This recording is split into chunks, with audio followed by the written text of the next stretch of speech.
you? Being American. That's right.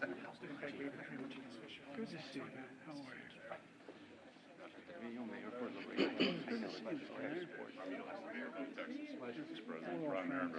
Good to see you.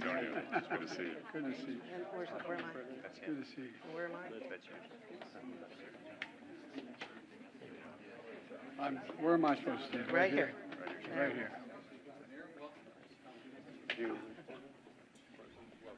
Thank you, man. Thank you. Thanks for having me. Well, Mr. President, I'd like to just take a little bit of a time to talk about some of our threats and some of our needs within Customs and Border Protection. So as you're aware, over the past couple years, we've been dealing with migration surges coming on our border, across the southwest border. So year to date right now, we've encountered about 890,000 individuals coming across our borders. So as we really think about what that is over the course of a period of time now, the surges that we're dealing with, it's really causing us to bring officers and agents from different locations in order to help handle the surges that we're seeing across the border at many locations, which then in turn requires us to consolidate and at times suspend operations at checkpoints, at ports of entry, at locations in order for us to shift our manpower and resources in order to help out with the surge and what we're doing on a regular basis. I think the stress that of course puts on at checkpoints, at ports of entry, at locations in order for us to shift our manpower and resources in order to help out with the surge and what we're doing on a regular basis. I think the stress that of course puts on employees, the stress that puts on our resources in total, right, is a toll on us and kind of what we do every single day and what our men and women do every single day as they're handling the surge of families, of minors, of adults coming into states at these locations.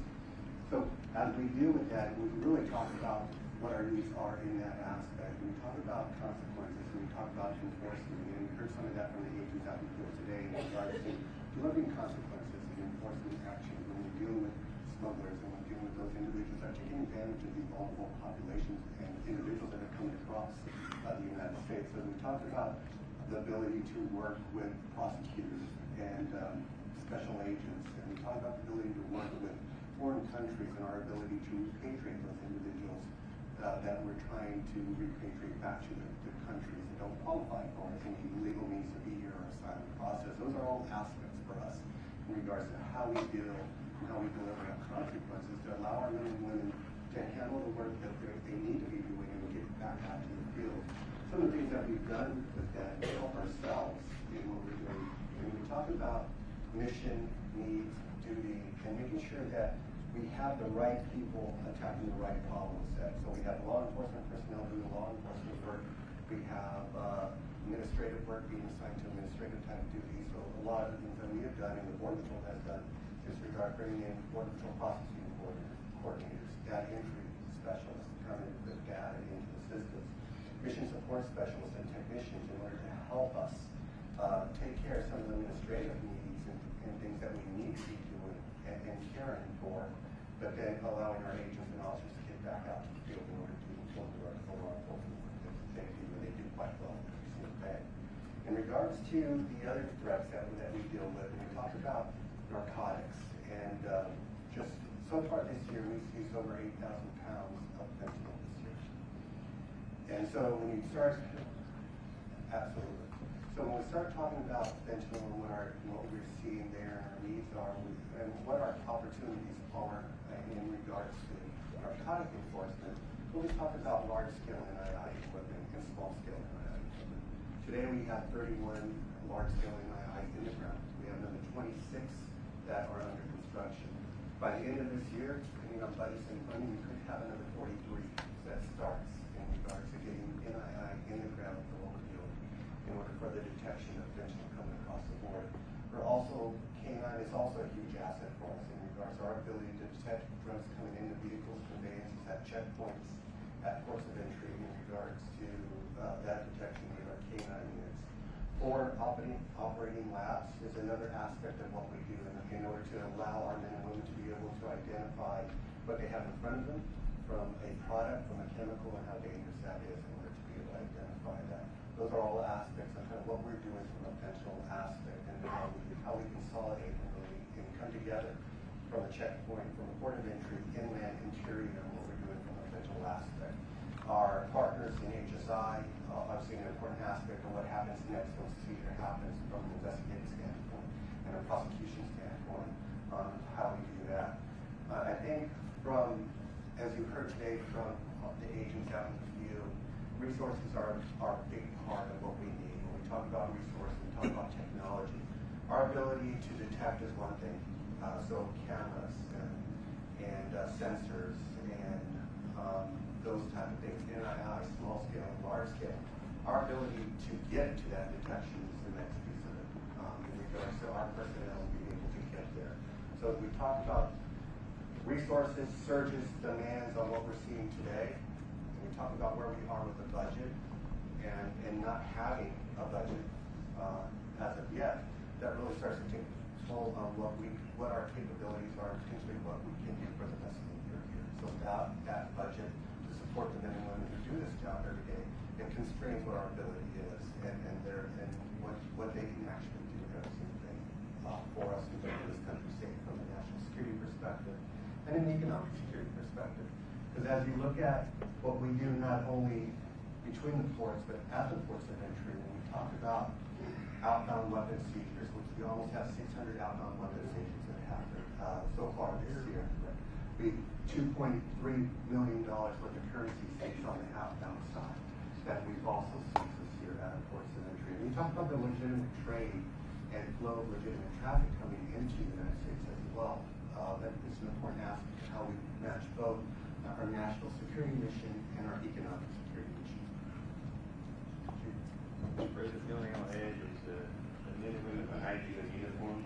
These are the courage. These are the heroes. These are the ones that made this happen.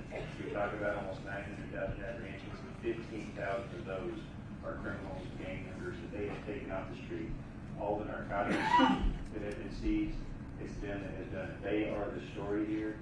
They're the ones that need the backup and the support. We talk about the extra manpower. We talk about the extra force multipliers, technology, infrastructure, equipment. It all goes to them to help to make sure they do their job as well as can be done.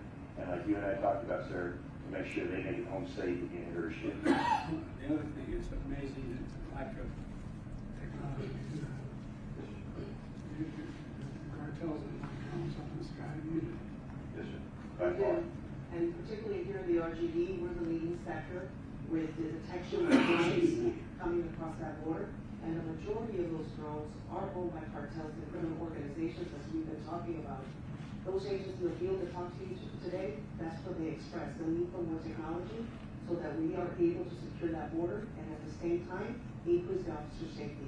Because like the chief said, our concern is that they're vulnerable and they're out there doing the job to protect this country, but with the lack of technology, it puts them at risk. Like the personnel. One of the things we're trying to do is get literally thousands more agents, thousands more, 1,500, 1,600 more border patrol. Dealing with providing the access to what do we have, 4,500 more. 4,300 more asylum officers, which will hear from U.S. citizens and immigration services. But look, the other thing is, you know, every time you all leave the house and put on that uniform, family wonders what kind of call they're going to get later in the day. And so we owe your families big. I mean that sincerely, from the bottom of my heart. You owe them big for what you do. Thank you, thank you, thank you. We're going to get you more resources.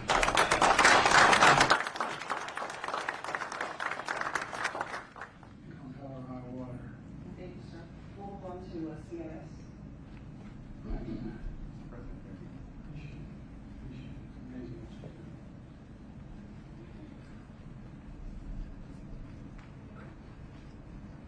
£7,093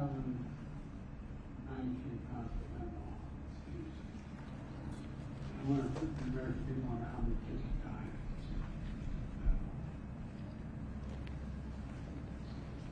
Sir, we here with us are our partners from U.S. Citizen and Immigration Services. They're going to provide you a brief on some of their efforts.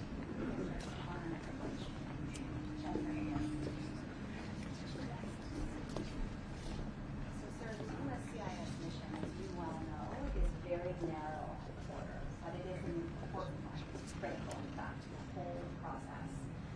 Our officers are responsible for screening individuals, interviewing them to determine whether they have a credible fear of persecution or torture.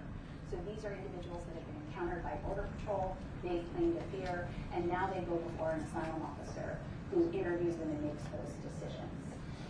We do have hundreds of very well-trained and dedicated officers like Katisha Jackson, but it's simply not enough. So we've tried to be very creative to better help support the mission since May 12th.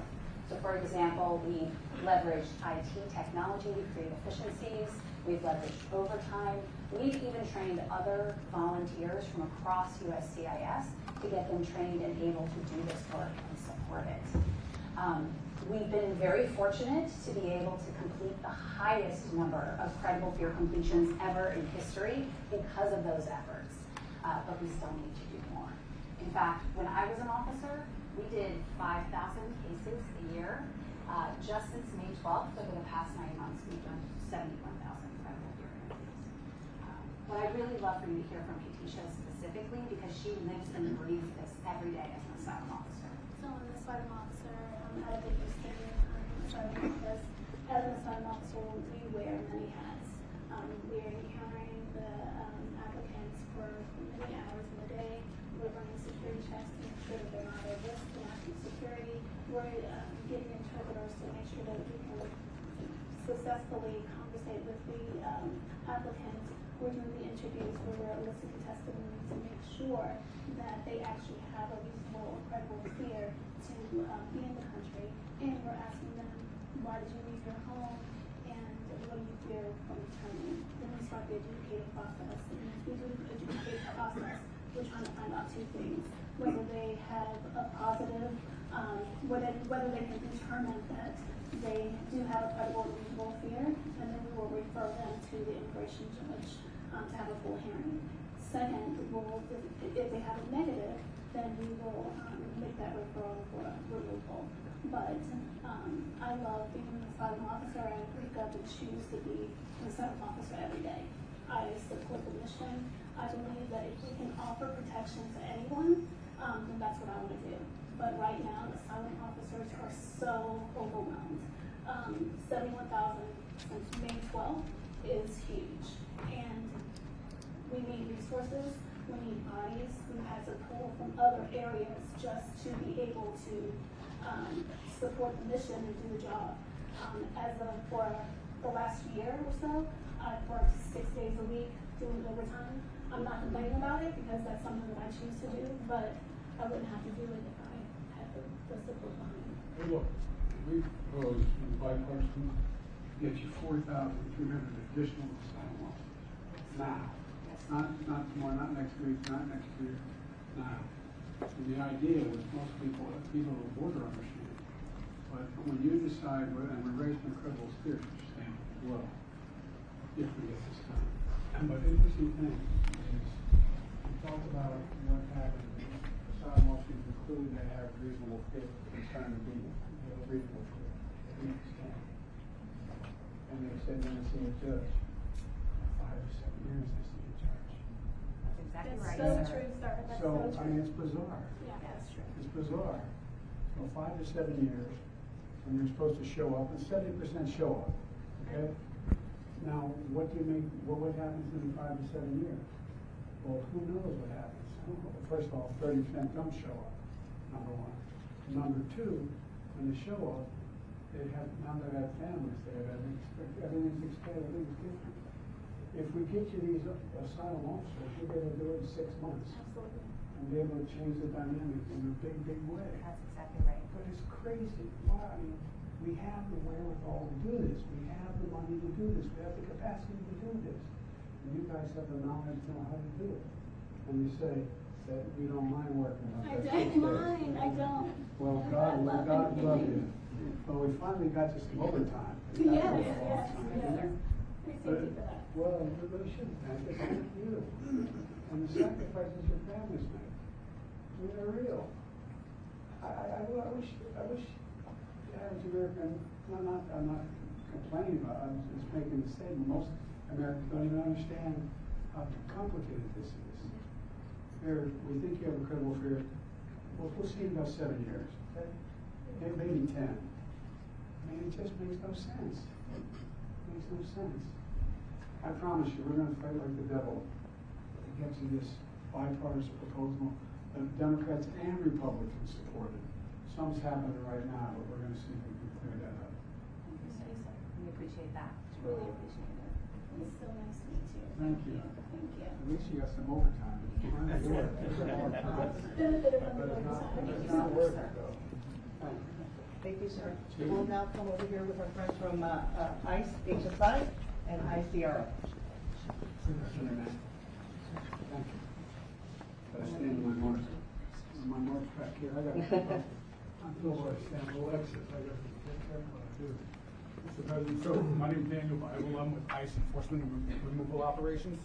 And our mission is pretty much interior enforcement. So what we do is we identify, locate, apprehend, detain, and then remove individuals that are either national security threats or public safety threats, and those other non-citizens that have been found removable from the United States. In FY23, we arrested over 107,000 public safety and national security threats in the interior of the United States, and removed in the interior of the United States. That's correct, sir. And we removed over 200,000 individuals to and one of the things that I'm really proud about this year is we're all at this FY, in FY24, today, we have the highest number of removals of these national security threats that we've ever had in the history right now. Some of the challenges we have is our veterans, right? We are now just under 40,000 people in custody. We're funded for much lower than that right now to keep those people, the numbers growing, and every day it gets a little bit more difficult to manage that population. We also have approximately 7 million people on guards over at CBP. We've dedicated approximately 20% of our workforce in direct support of border security missions. But those individuals are being pulled away from the interior enforcement, where we're looking at, having to be able to deal with those bad actors that are in the communities. And we just need more resources, more personnel, more resources to have detention beds, and also resources for technology for monitoring those 7 million individuals. And hopefully with some of the stuff that has happened recently in the news, we can get some of these local and state jurisdictions to come back to the table and work with ICE so we can get these public safety threats out of the community and remove them from the United States for that ultimate immigration consequence. Besides the additional 10,000 beds that this compromise we've worked out haven't passed yet in the Congress, what is the most important thing you need? What, if you have a wish list, anything you need, what is the most consequential thing you need? For me, it's personnel and bringing back those jurisdictions to work with us. The safest way for me to take a criminal off the street that's encountered by a local jurisdiction or a state jurisdiction is for them to turn them over to law enforcement, rather than have more of my resources, which takes a lot more to go out to the communities and have to find these individuals and arrest them in the communities and bring them back into custody, which makes it more dangerous for not only me, for the non-citizen and the public at large. Okay, what's the better way to take on these cartels? Well, sir, Katrina Berger, I'm the EAD for HSI, Homeland Security Investigations. I knew that, I'm sorry, but they didn't. But I'm glad you said it. I should have said you. We talk about consequences, and with HSI, we are all about the consequences. And the best consequences we can put on these transnational criminal organizations is to prosecute them, arrest them, put them in jail, seize their assets, seize their money. And how do we do that? We work with our transnational criminal investigative units, our TCIUs, south of the border to help stem the flow of illegal migration, goods, narcotics coming up. They hit the border. We're partnering with CBP, our good partners over there. We've been supporting them the last year, 18 months, with the irregular migration, a lot of TDY support at the border. That's also pulling away from some of our investigative activities. But it's, as I always say, it's one team, one fight. So we're there. What do we need? Certainly everyone talks about personnel. We have a lot of agents. We have a lot of law enforcement. Support staff is often lacking across the board. Analysts, criminal analysts, investments in technology. I want the press to, what do you mean by support staff? Our mission support people, the people that administratively help us do our mission, they support the mission. Right. Our criminal analysts that do a lot of our analytical work, help with targeting, help put together investigative packages so we can get the prosecutions on these criminal organizations. Title 21 would really help us. These are poly-criminal organizations. They're just not one-faceted. Right. They don't just engage in human smuggling. They engage in drug smuggling. They engage in weapons trafficking. If we had Title 21... Human trafficking they engage in. Yes. Human smuggling, human trafficking, many, many criminal activities. It's not going to stop us by not having Title 21. We're going to keep doing our job. It just slows us down. We're a poly-investigative agency targeting poly-criminals. So that's really what we need. More investments in technology as well. Artificial intelligence, machine learning to help better target all of these activities out there would help us tremendously. When I was last at the border a year ago, I've witnessed the machines that detect the fentanyl. Explain how they work and what it is, because we got a lot of money for a significant number more. We do, and I could talk about that, but Mr. Flores can probably talk a little bit more succinctly and get it a little bit more accurately. Well, we can do both. Come on over a second, because a lot of it has to do with, anyway. Yes, sir. So, Mr. President, so our NII technology is what we're talking about. We have it in two scales. We have Explain what NII means. non-intrusive technology. We have a large scale, which we can drive commercial trucks, commercial passenger vehicles through, and we have small scale, which we can do packages, or we can examine tires in the small scale. So our ability to use that, first, as we talk about risk, and we talk about assessing some type of risk to a conveyance, to a commercial shipment, to a package, to a piece of mail, data that we get in advance of that becomes important for us. Analytic work that goes into it between ourselves, HSI, and how we do the analytics on that and determine what the risk is. Once we determine what the risk is, we can either do a targeted exam of that commercial truck, of that passenger vehicle, of that package, of that commercial shipment, or we can go out and randomly select based on what we believe a perceived threat to be on that.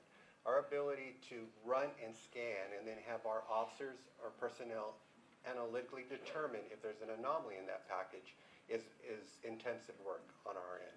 As we work towards machine learning and AI, and our ability for algorithms to be able to identify potential anomalies, and then our personnel ensuring that an anomaly exists or doesn't exist, and then we go out and examine. That's a game changer for us, and our ability to be able to quickly and facilitate individuals and cargo coming in the country while targeting risk and examining the packages or conveyances that we need to examine.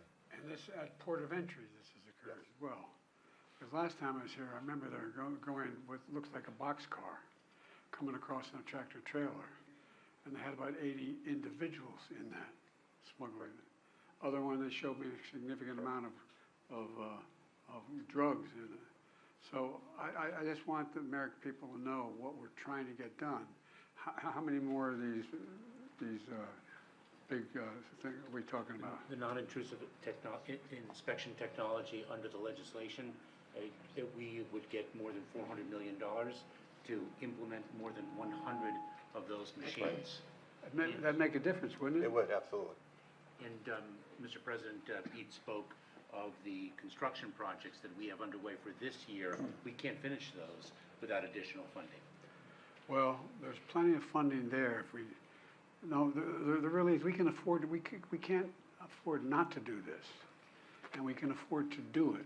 I mean, for example, the infrastructure work being done at the border crossings. Right. Well, you know, I was able to get a $1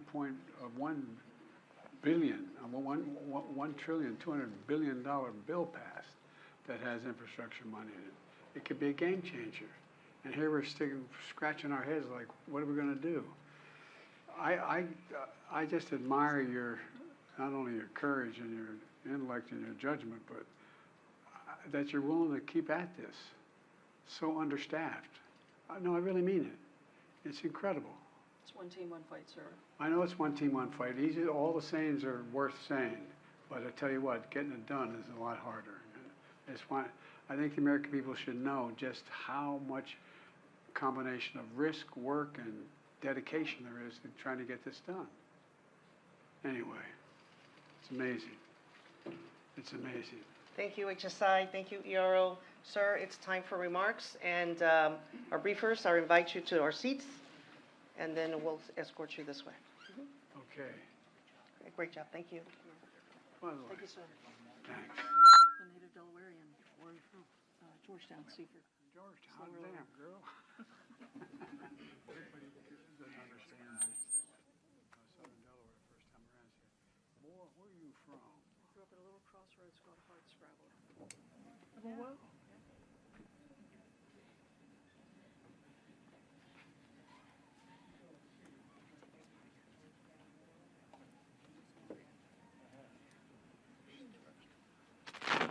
Where am I going?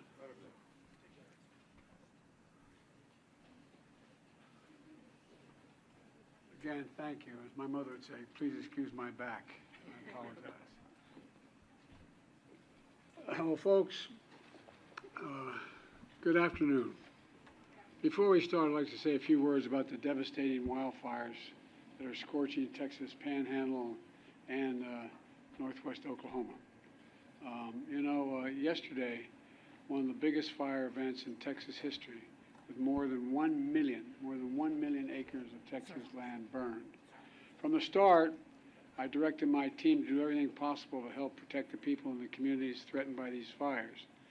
In response to specific requests made from the state, we already have more than 500 federal personnel here working on fire suppression. That includes the deployment of 100 federal firefighters and more on the way, as well as dozens of additional fire engines, air tankers, small planes, helicopters to help fight the flames. And FEMA has already guaranteed that Texas and Oklahoma will be reimbursed for the cost of keeping folks safe. And we're grateful for the brave first responders risking their lives to save others. And we urge folks to listen to the warnings from the local officials, listen to them. I've flown over a lot of these wildfires since I've been president. As a matter of fact, I've been a helicopter in the west and the southwest and northwest, flown over more land burned to the ground, all the vegetation gone, than this entire state of Maryland in square footage. The idea there's no such thing as climate change, I love that, man. I love some of my Neanderthal friends who still think there's no climate change. Well, my administration is going to keep building on the progress we've made fighting climate crisis, and we're going to help folks rebuild themselves in the wake of these disasters. And we rebuild to the standards that are up-to-date standards and building codes and the rest. Because if you fly over these areas that are burned to the ground, you'll see in the midst of 20 homes that are just totally destroyed, one home sitting there because it had the right roof on it. And anyway, since I took office, FEMA's provided Texas alone over $13 billion. $13 billion in 3 years in disaster relief after fires and winter storms across the state. And when disasters strike, there's no red state or blue state where I come from. They're just communities and families looking for help. So we're standing with everyone affected by these wildfires. We're going to continue to help you respond and recover. Now, turning to the purpose of my visit. I want to thank Congressman Gonzalez. There you are, pal. I thank him. I thank him for the passport into his district, but he's been a great partner. I also want to thank Mayor Cowan for his partnership, and I want to thank County Judge Trevino for over 30 local officials who've joined us here today. No one works harder for a safe, secure border than all of you. And Secretary Mayorkas has joined us today, and he's joined by 7 mayors and cities and towns across South Texas. 4 county judges here from across the state. I told the county judge that I used to be a county official. It's the hardest job in American politics. You know why? They think you can do everything, you don't have the budget. So anyway. And the two leaders from the Texas legislature, State House Leader Trey is here, Trey Martinez Fisher, and the State Senate Leader Carol Alvadero. Look, and all the other local officials that are here today, I want to say thanks. Folks, it's real simple. It's time to act. It's long past time to act. I just received a briefing from the Border Patrol at the border, as well as Immigration and Enforcement, asylum officers, and they're all doing incredible work under really tough conditions. Really tough conditions. They told me what you already know, and we already know. They desperately need more resources. Say it again, they desperately need more resources. Need more agents, more officers, more judges, more equipment in order to secure our border. Folks, it's time for us to move on this. We can't wait any longer. Folks, on my first day as president, I introduced a bill I sent to Congress, a comprehensive plan to fix the broken immigration system and to secure the border. But no action was taken. Then months ago, my team began a serious negotiation in a bipartisan group of senators, leading conservative Republicans and progressive Democrats. And it resulted in a compromise bill. It's the toughest set of border security reforms we've ever seen in this country. It's pretty basic. With this deal, we could hire 1,500 additional border security agents, 1,500 additional officers, and between ports of entry. For the last 4 years, staffing has been roughly that, flat, just flat. Agents working overtime, spending long hours patrolling the border, making major sacrifices. And I know it takes a big toll on them and their families. That's why in December I signed a bill finally getting Border Patrol agents what I've been pushed by and reminded by the congressman, overtime pay they deserve. And finally getting overtime pay. I mean, it's ridiculous it took this long. It was a long past time, and I was proud to do it, but we need to do more. It's time to step up. It's time to step up, provide them with significantly more personnel and capability. We also need more immigration judges, help handle the backlog. There are 2 million cases, backlog of 2 million cases. This bipartisan deal would provide funding for 100 more immigration judges immediately. It would also establish new, efficient, and fair process for the government to consider asylum claims for those arriving on our border. Today, the process to get a decision on an asylum claim takes 5 to 7 years. Now, you all know it down here, but the people around the country don't understand it. It's far too long. You come in, you say I have a credible fear, and we've changed that standard to make it hard. We want to change, make it harder. And what happens? You say, well, okay, you can come in the country, but come back in 5 to 7 years, maybe as many as 8 years, and you'll get a hearing from before a judge to determine whether you can stay.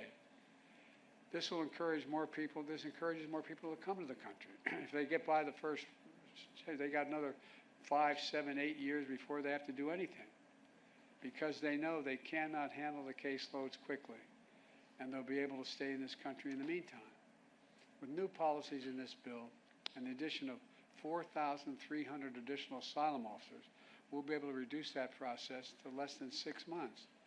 That would have a serious deterrent effect on those coming north.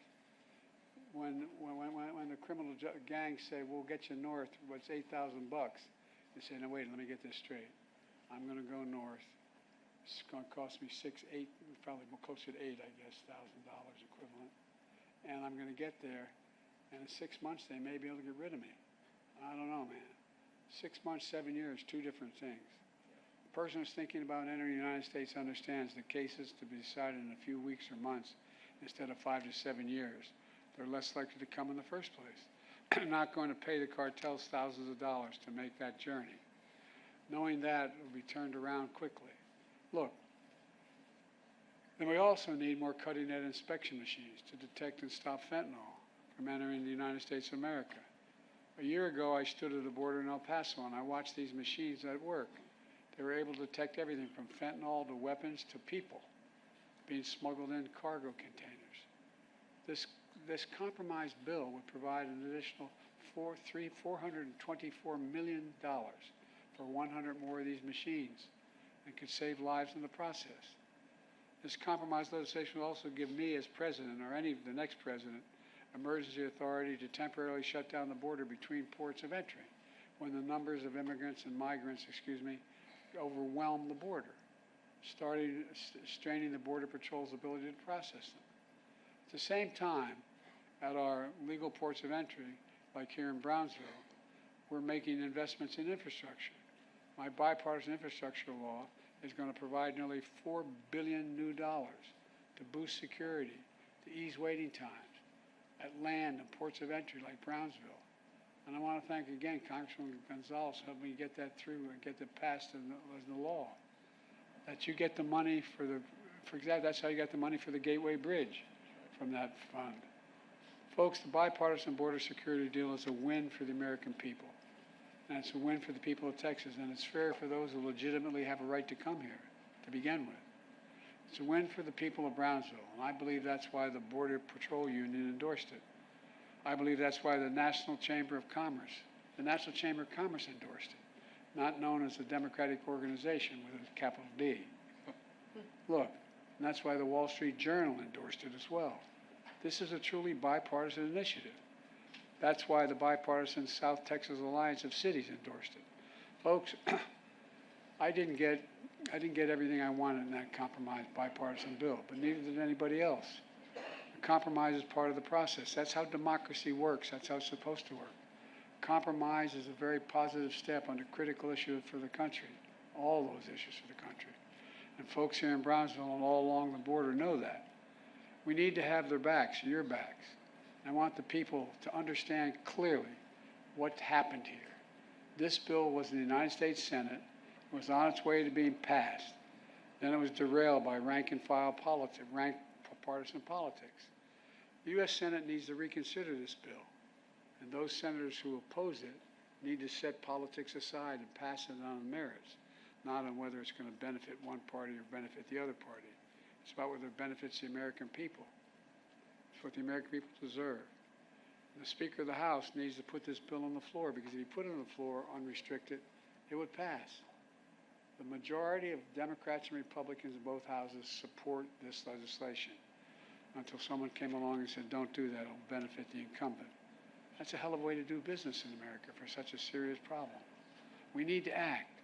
It's time for the speakers and some of my Republican friends in Congress who are blocking this bill to show a little spine. Pass a bipartisan, remember, bipartisan, conservative leaders supported this border security bill. Let's remember who we work for God's sake. We work for the American people. Let me end with this. I understand my predecessor's an Eagle Pass today. So here's what I would say to Mr. Trump. Instead of playing politics with this issue, instead of telling members of Congress to block this legislation, join me, or I'll join you in telling the Congress to pass this bipartisan border security bill. We can do it together. You know and I know it's the toughest, most efficient, most effective border security bill this country has ever seen. So instead of playing politics with the issue, why don't we just get together and get it done? Let's remember who the heck we work for. We work for the American people, not the Democratic Party, the Republican Party. We work for the American people. And let's remember who we are. We're the United States of America.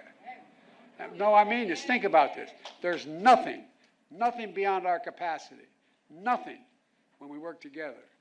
And if all things we should be working together on is this, we have the formula to get it done. God bless you all. May God protect our Border Patrol and God protect our troops. Now I'd like to turn this over to Secretary Mayorkas. Thank you.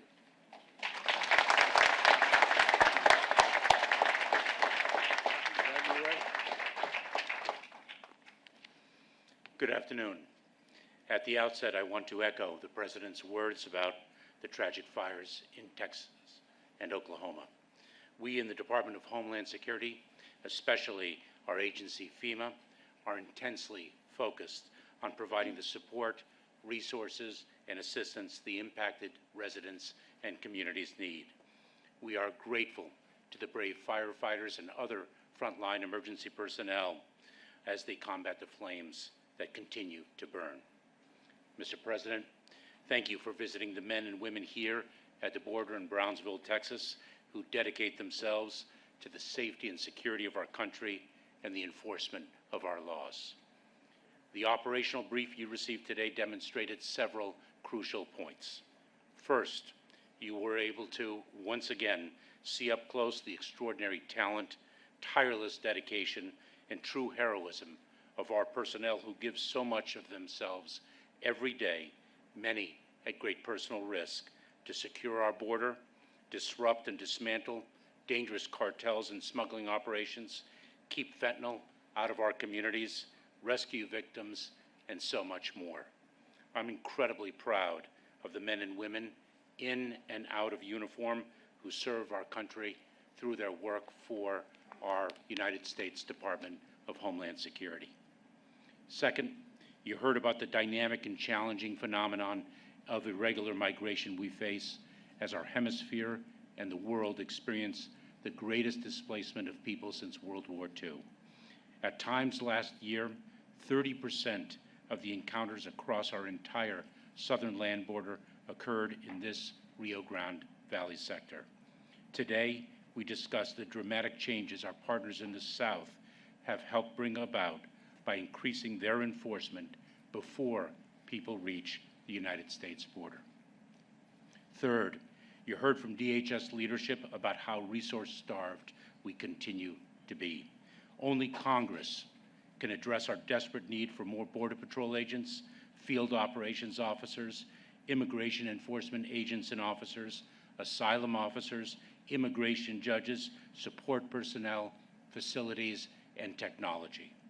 You can see the impact these resources will have on our ability to strengthen our security, advance our mission to protect the homeland, and enforce our nation's laws quickly and effectively.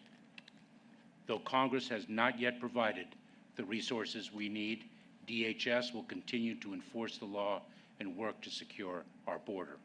We have listened to our workforce and, leveraging every available asset, equipped them with new technology, logistical support, innovative tools, 11 new processing facilities, and hundreds of additional processing coordinators and support personnel.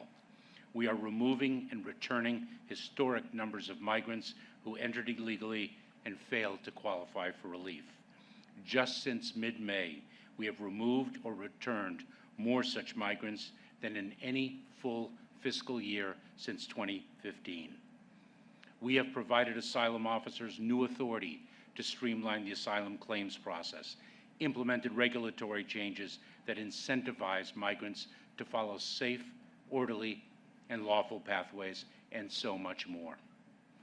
The importance of passing the bipartisan legislation to fix our broken immigration system and add much-needed resources cannot be overstated, nor can the heroism of our personnel who accomplish so much for our country with so much less than what they need and deserve.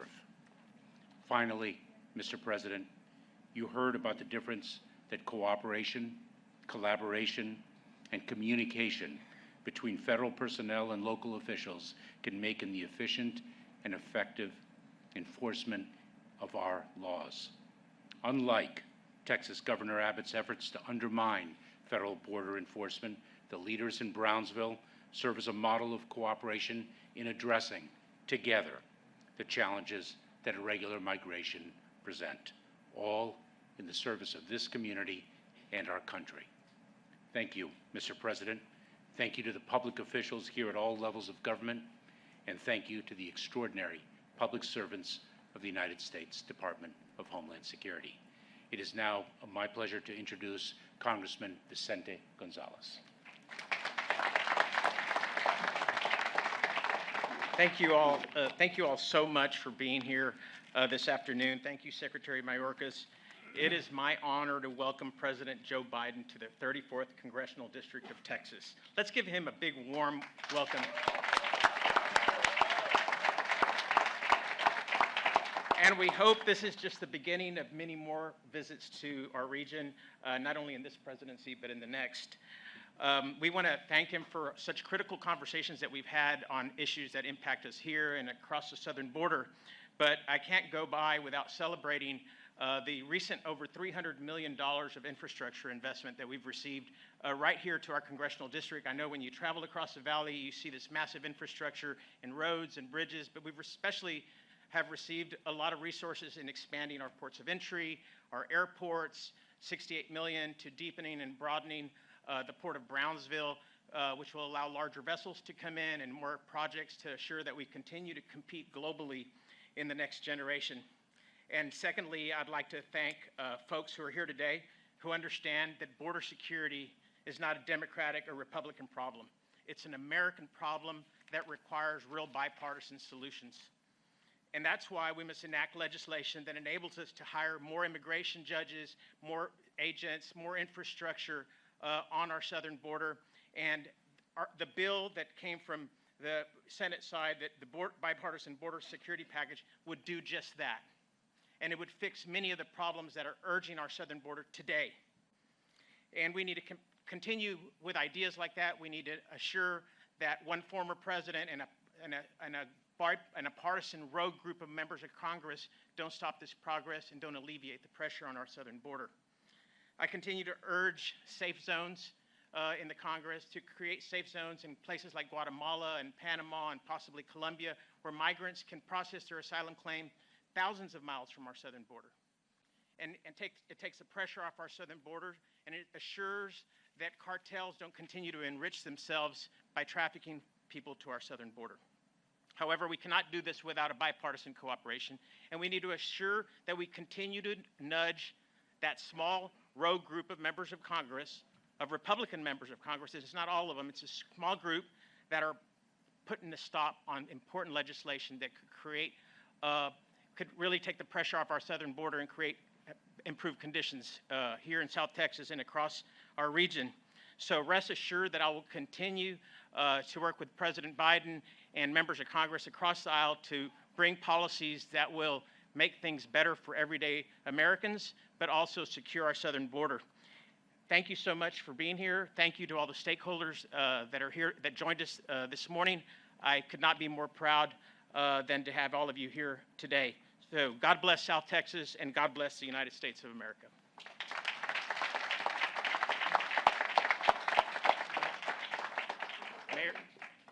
Mayor Cal. The judge. Do you bear any responsibility? Good afternoon, everyone. My name is John Cowan, and I am the mayor of the city of Brownsville. Mr. President, thank you for visiting our beautiful city, the largest city in the Rio Grande Valley. I believe I speak for all of the elected officials here when I say it's an honor to have you here. We stand united in our commitment to protect our communities, secure our border, and uphold our values. I'm a member of the South Texas Alliance of Cities, a group of mayors from South Texas communities. We work in partnership with the federal government, local law enforcement, and nonprofits to address the challenges created by the border issue. We understand the complexities, the diversity of thought on possible solutions, and the compelling need to ensure that immigration is not a wedge issue. As local leaders, we are responsible for our communities, our safety and well-being. We cannot play politics with this. I am proud of the work we have done in Brownsville to help people entering the country. Our approach, called the Brownsville model, is as compassionate and humane as it is efficient. It prioritizes dignity and care. For 2 years in a row, Brownsville has been named one of the 20 safest cities in America. Mr. President, all of us here are overworked and understaffed. In Brownsville, we have assisted over 240,000 migrants since 2021. Our population is just below 200,000. From El Paso to San Antonio to Brownsville, we all need help. So do our federal partners. We cannot afford to wait. We need to pass the Senate's promising bipartisan border bill that you have championed. We've studied it, and it will give cities critical resources to respond humanely to the migrant challenge. Thank you for your leadership. It's a big deal to have the President of the United States in the Rio Grande Valley, and thank you all for visiting beautiful Brownsville, Texas. Thank you.